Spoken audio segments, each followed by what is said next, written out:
আজকে পনির রান্না করব, তো এটা পনির আনছিল, তো পনিরের জলটা আমি ফেলে নেই। জলটার মধ্যে সামান্য হলুদ দিয়ে দিলাম, ধনিয়া গুঁড়া, লঙ্কা গুঁড়া। আজকে একটু ঝাল দেব পনিরটা।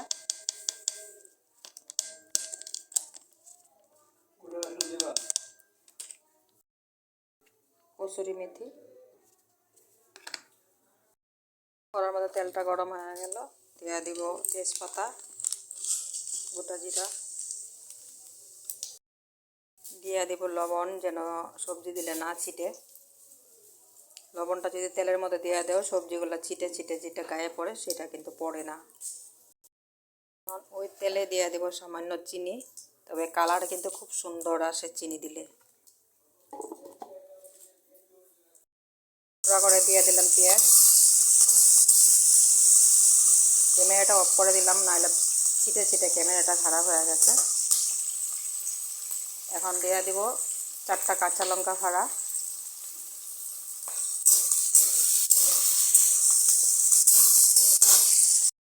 দিয়ে দিব যে মশলাটা করে রেখেছিলাম।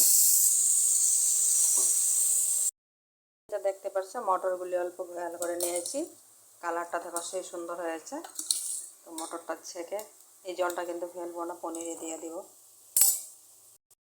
এগুলো দেখো কত সুন্দর কালার। আমার মশলাটাও কষানো হয়ে গেছে।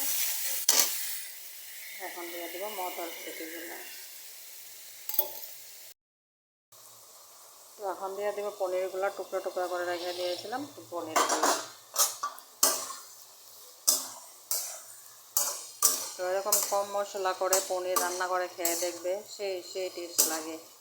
আমি তো সব সবজিতেই মশলা কম দিই।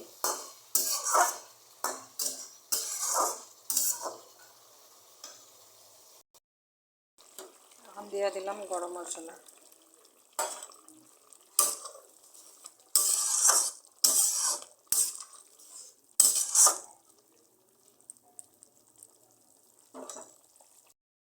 দেখো পনিরের তরকারিটা কত সুন্দর হয়ে গেছে।